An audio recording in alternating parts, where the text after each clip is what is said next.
Welcome back, Tribe. I saw this video the other day and a few people emailed it, and then I saw it trending on X as well.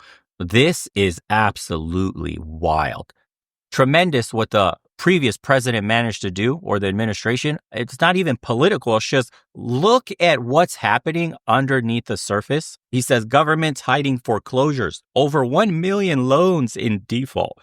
Dude, watch. The subprime bubble 2.0 is about to burst. It turns out that the U.S. government has been making the mortgage payments for hundreds of thousands of defaulted mortgage borrowers using taxpayer dollars, and this was just exposed by the Wall Street Journal. And if it's reversed, it has the potential to cause a massive cataclysmic housing downturn in many cities and neighborhoods across America. And the big issue is the FHA mortgage program, the first-time home buyer mortgage program where you could put 3% down to buy a house. This mortgage program now has a 14% default rate. The default rate's 13.5%. Everything the government touches turns to shit. Do you see what I mean? Good intentions. No child left behind. Turns to shit. We have the worst fucking schooling outcomes of kids on the global scale. Healthcare for all, Obamacare, absolute dog shit. It's cheaper to just go in and pay cash.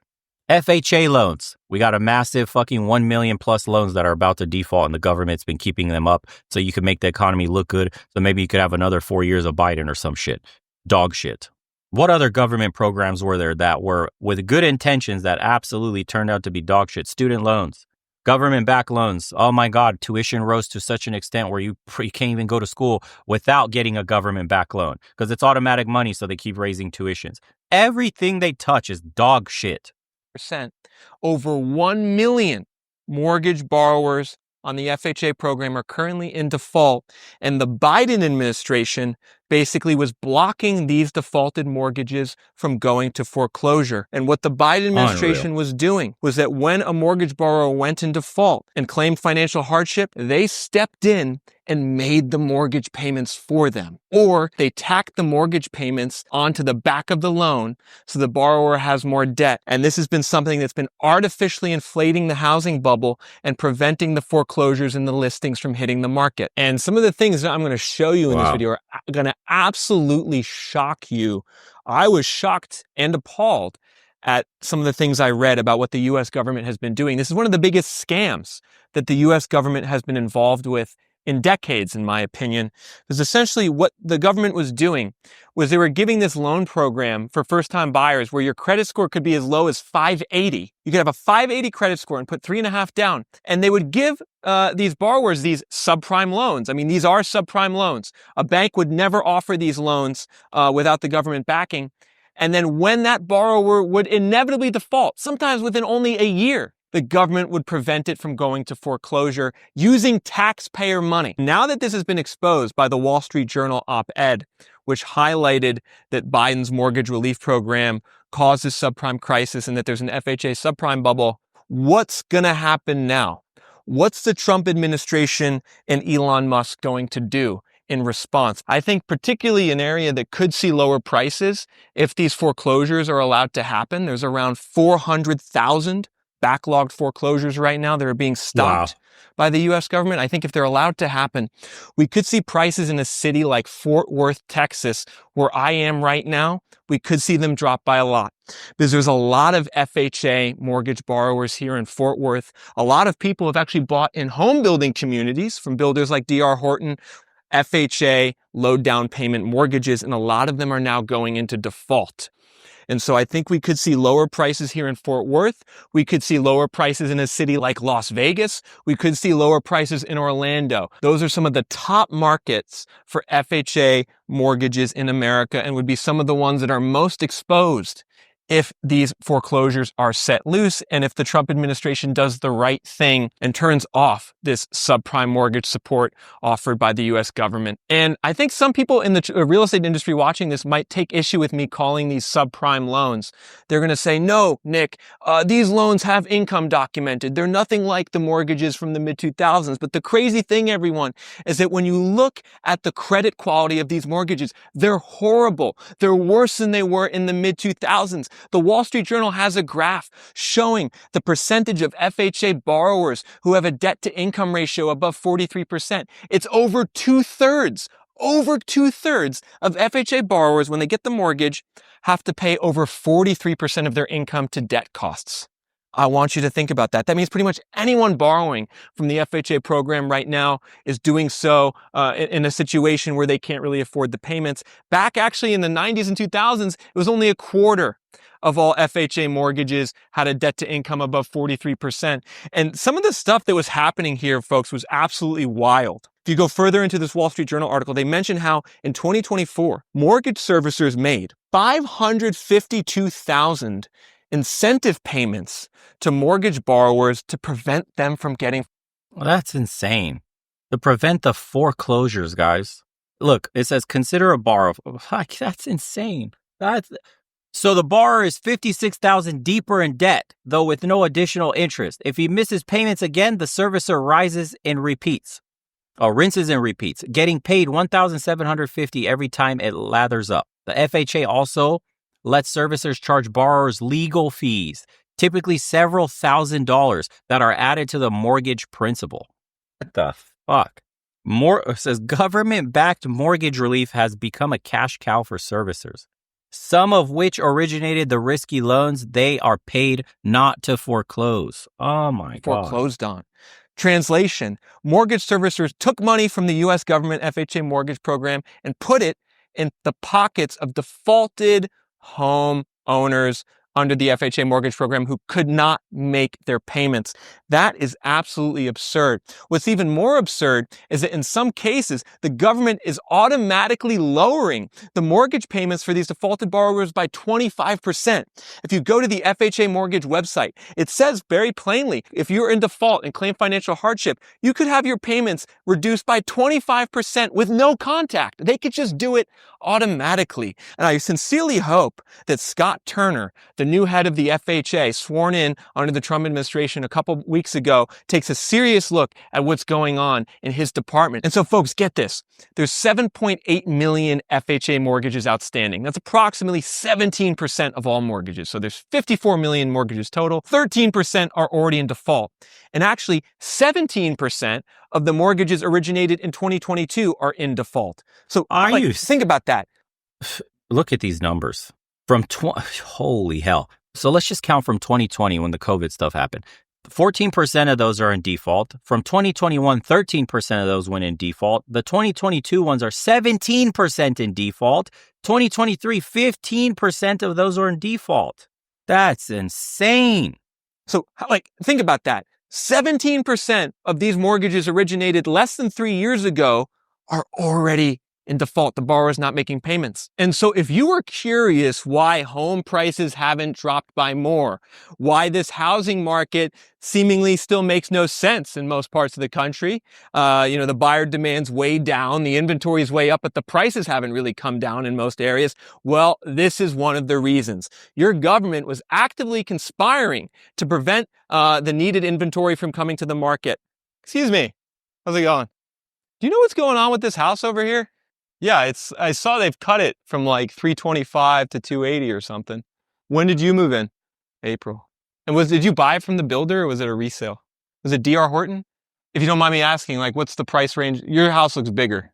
What's the price range on a house like that? 350. Do you think that's worth 280? It's a 3x2. All right, have a good day.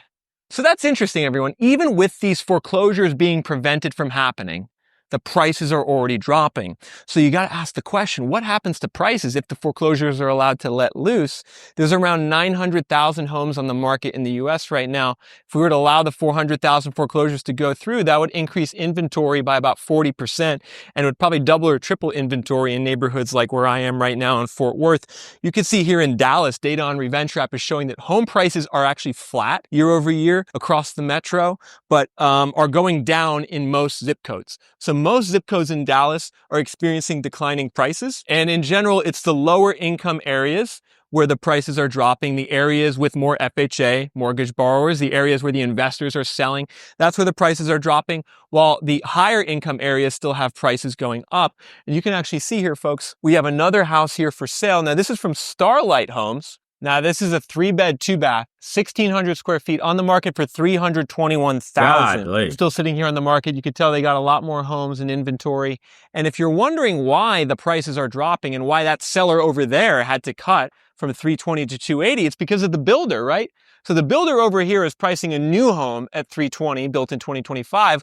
Well, if you bought the old version of that home in 2023, you can't sell it for 320. You got to drop the price. And so this is yet another example of these builders being very aggressive, delivering inventory onto the housing market. I showed you this in Florida over and over again. It's also happening here in Texas. Dude, that house should not be worth over $300,000. That's like a 180, 210. That's the real true value of that house. It's insane what's happened to housing prices. 300? Oh my God. Imagine if like Doge cuts all of this bullshit off and a 40% increase in supply. Imagine, because all these investment firms, all of these people that came in and started buying houses cash are 6 months ahead of this. That's why they've been listing all these houses. A lot of the houses, guys, that have gone on the market were from these investment firms that came to this private equity that were buying houses hand over fist, just straight cash, paying 20, 30K over market, not doing any due diligence, no inspections, nothing. Now they have a whole bunch of these houses. They know this was already coming down the pipeline. They have insider knowledge. Of course they know. And they're trying to get rid of. If you looked right now, before this video came up, I've been looking at prices of houses. It is normal, at least where I checked in the Phoenix area, Atlanta as well. Houses that are going down by $6,000 2 weeks ago. Another price drop 1 month ago, $12,000, $25,000 price cut, $30,000 price cut, $16,000, multiple price cuts within the same month, like within a week apart from each other.